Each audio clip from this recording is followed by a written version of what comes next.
La CEDEF, c'est un document de référence et c'est parmi les tout premiers outils, instruments juridiques pris au niveau international. J'ai d'ailleurs l'habitude de dire que c'est la Bible en ce qui concerne le droit de la femme. La CEDEF, c'est une feuille de route pour toutes les organisations impliquées dans la promotion des droits de l'homme en général et celle avec la promotion des droits de la femme en RDC. Et c'est une grande opportunité pour toute association. Et dans ce cadre-là, la CEDEF est un outil puissant pour le mouvement de porter ses revendications au niveau de l'État congolais. La CEDEF est une convention qui n'est pas très connue en RDC. Il faut savoir comment travailler de manière à ce que chaque femme, d'où elle se trouve, elle bénéficie des opportunités qui se présentent sur Terre. Que ce soit une question d'État, une question de société, une question de développement. La République démocratique du Congo, à travers la ratification des instruments internationaux, notamment la Convention sur l'élimination de toutes les formes de discrimination à l'égard des femmes, CEDEF a pris l'engagement de garantir l'égalité des sexes, d'éliminer la discrimination et les violences à l'égard des femmes. Cependant, sur le plan pratique, les inégalités s'observent dans certains secteurs de la vie des femmes congolaises. La pauvreté en RDC à l'image de la femme, à l'image féminine.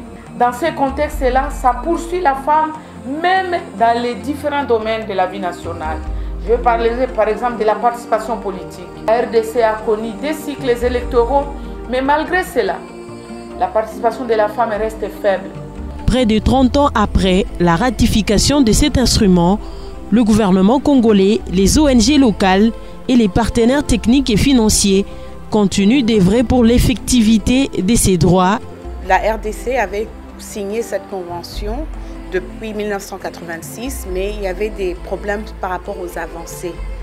Et on a trouvé important que plus de gens sachent ce qu'est la CEDEF. Notre appui a été de deux types, je dirais. C'est un appui technique, donc de relecture du rapport, de conseils, d'input sur l'élaboration des recommandations et du contenu, mais également un appui, on va dire, financier ou logistique, puisque l'idée était de pouvoir rapprocher des organisations et permettre à des organisations de travailler en synergie. Et actuellement, les avancées significatives ont été observées sur le terrain grâce aux recommandations formulées par le comité CEDEF au gouvernement congolais lors de la présentation de 6e et 7e rapports périodiques sur la mise en œuvre de la CEDEF en juillet 2013.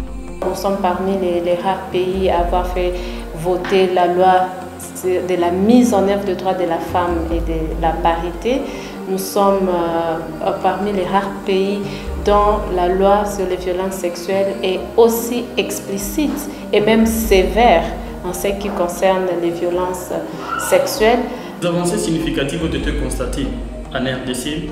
Nous avons aujourd'hui la Commission nationale des droits de l'homme, nous avons la Commission économique et sociale, nous avons le Conseil spécial des chefs de l'État en matière de violences sexuelles. Nous avons dans chaque territoire un tribunal de paix. Ça fait partie des mécanismes mis en place dans le cadre du suivi des recommandations de la CEDEF. Tout ce qu'on a connu comme avancée au niveau des législations internes, au niveau régional, tout est parti de la CEDEF. Donc, je peux dire que c'était vraiment une réussite, un succès que les femmes ont obtenu au niveau des Nations Unies pour pouvoir avancer dans la promotion et protection de leurs droits.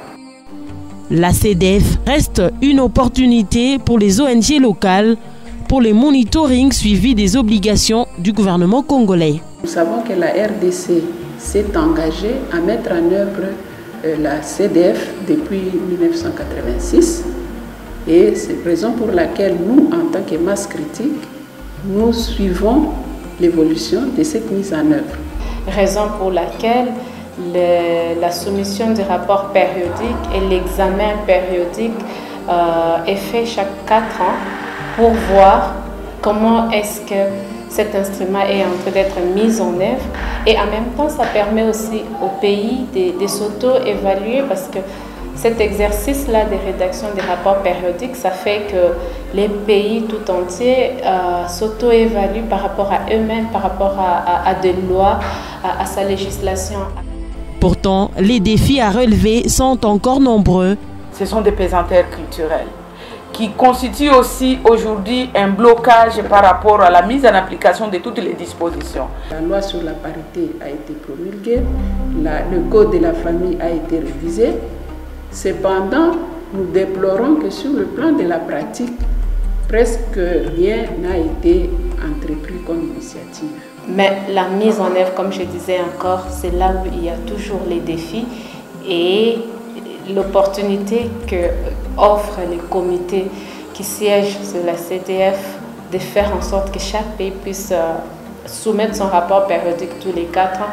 C'est une opportunité pour nous, activistes du droit de la femme, de aussi en ce moment-là faire entendre notre voix par rapport à ce qui n'est pas fidèlement mis en œuvre. Nous pensons que les défis sont encore énormes.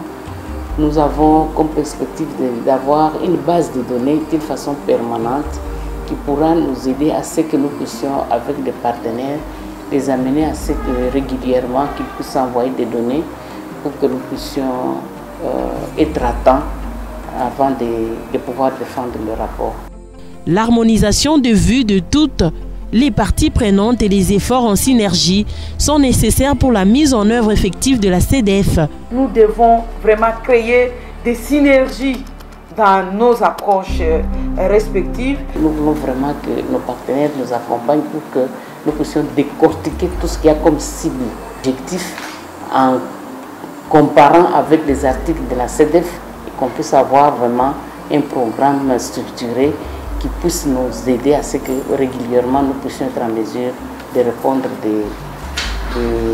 des défis à relever par rapport à la question des droits de la femme et de la jeune fille.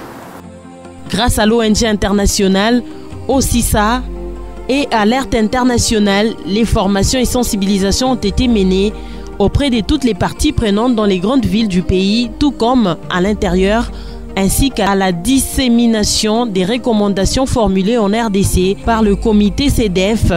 Nous avons travaillé dans les provinces, nous avons sensibilisé, nous avons formé les acteurs locaux pour qu'eux aussi à leur niveau puissent faire les monitoring ou le suivi de la mise en œuvre de cet instrument. Et ça ne s'arrête pas seulement au rapport de 2017. Pour nous, c'est vraiment de manière continue. Toutefois, les organisations de la société civile sont appelées à travailler en réseau pour capitaliser les informations, améliorer la qualité du rapport, parallèle et mettre ensemble les efforts pour l'effectivité des droits de la femme.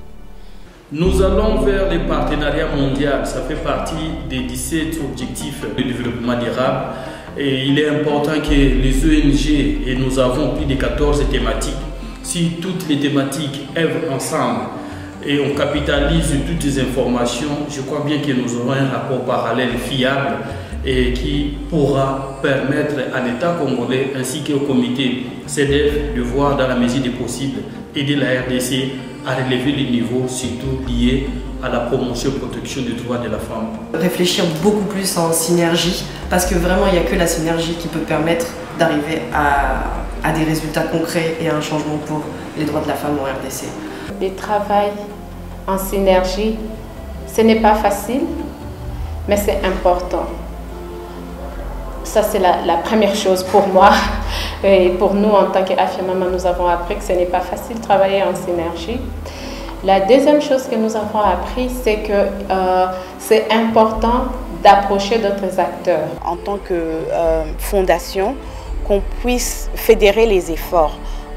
C'était un travail qui a pris plusieurs réunions et on doit vraiment investir le temps pour que les différents acteurs puissent se connaître. J'ai parlé ici des législateurs, j'ai parlé ici de l'exécutif, j'ai parlé des autorités du système judiciaire, les leaders traditionnels, mais aussi les femmes de la base et les femmes elles-mêmes, celles qui ont survécu à toutes sortes de violences parfois. On a travaillé avec elles en tant qu'actrices pour leur propre changement, pour leur propre développement. J'espère que la société civile prend vraiment conscience et travaille ensemble pour pouvoir donner l'image réelle de ce qu'est le statut de la femme congolaise et pouvoir travailler ensemble pour donner un rapport ou deux rapports alternatifs. J'espère que le rapport qui va être soumis par le mouvement et le groupe d'action droits de la femme de la Maison des droits de l'homme va être entendu et reçu positivement par le comité. Et je pense que tout est à faire ensuite, c'est-à-dire que la soumission à Genève, c'est qu'une première étape et qu'il y aura un travail important à fournir après la soumission du rapport à Genève, au niveau ici de Kinshasa, pour un plaidoyer beaucoup plus gros sur les recommandations, sur un système de suivi, le développement d'un plan d'action pour que les recommandations qui vont sortir soient mises en œuvre effectivement. Et je pense que ce rapport parallèle va montrer tout le travail que la société civile a pu faire ensemble. Signalons que la CEDEF demeure une source d'information pour les organisations de la société civile et des partenaires techniques et financiers afin d'accompagner le gouvernement congolais dans la réalisation de ses obligations.